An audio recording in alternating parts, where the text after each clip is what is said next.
معانا ال10 جنيه، والكل بقى يركز عشان ايه الارقام والمبالغ الرهيبة جدا على ال10 جنيه دي. مبدئيا ال10 جنيه ديت لسه يعني اصدارها جديد. تمام، طيب ايه الحاجة الوحيدة اللي ممكن ترفع من قيمتها؟ خلينا متفقين اللي هو مثلا ايه، لسه ال10 جنيه ديت مبقتش مثلا ايه ولا نوادر ولا مطلوبة ولا الحاجات ديت. طب ايه اللي يرفع من سعر ال10 جنيه الجديدة ديت؟ مفيش غير حاجة واحدة. طب ايه هي الحاجة الواحدة؟ الحاجة الواحدة هي لو تحمل رقم مميز. كل يركز في الفيديو ده عشان محدش ان هو مثلا ايه يصدق الارقام اللي بيسمعها ديت. يعني 10 جنيه لسه نازلة جديدة وموجودة في البلد كلها. تمام، وبيطلع عليها اسعار غريبة جدا. انا مش عارف ليه الاسعار دي اصلا تطلع على حاجة لسه نازلة جديدة ومتوفرة. طيب ايه اللي ممكن ان هو يرفع سعر العملة غير الرقم المميز؟ مفيش اي حاجة تاني نهائي ان هي ترفع من سعرها. يعني اللي معاه مثلا 10 جنيه زي دي عليها رقم مميز، اللي هو رقم بيكون هنا بس رقم مميز.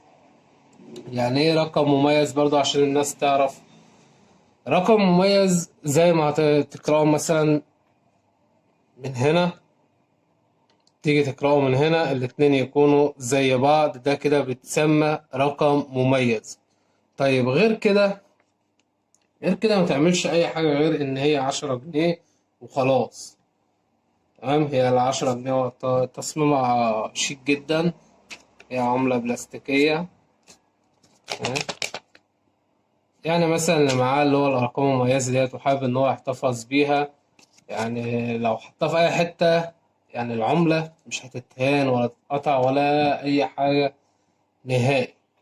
لكن محدش يصدق الأسعار اللي عليها غير إن لو في رقم مميز. طيب اللي معاه رقم مميز سعرها هيبقى إيه؟ برضو السعر مش هيكون اللي في دماغك اللي هو مثلا إيه 1000 و2000 والحاجات ديت، لأ خالص.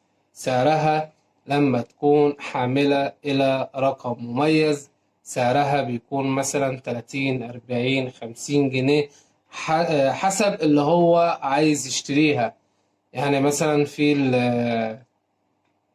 10 جنيه مثلا الرقم بتاعها بيكون ايه، كله وحايد كله صفار كله، يعني كله بيكون نفس ايه الرقم ده. بيكون مثلا ايه ممكن حد ان هو يشتريها منك ب50 جنيه عادي خالص. لكن ما فيش اي اسعار تانية ان هي تكون نفس اللي انت سمعتها خالص.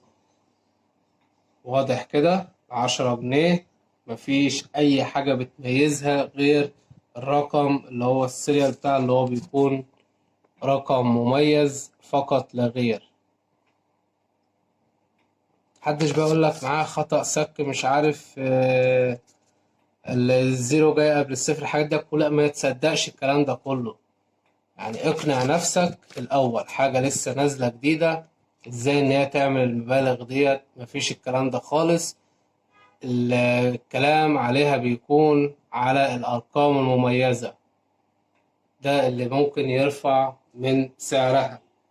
واللي معاه عملات وعاوز إن هو يبيعها، عندك طريقتين. أول طريقة وهي تطبيق أوليكس.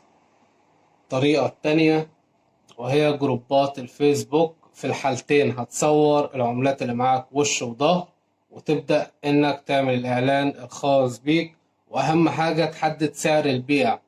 محدش عملاته تكون عاملة 50 جنيه أو 100 جنيه ويروح يحط 1000 أو 2000 أو 3000 جنيه. محدش هيشتري ولا هيبص للإعلان بتاعك أصلا. تمام، أنت معاك العملات عاملة 50 جنيه زي الباشا كده، حط السعر 50 جنيه.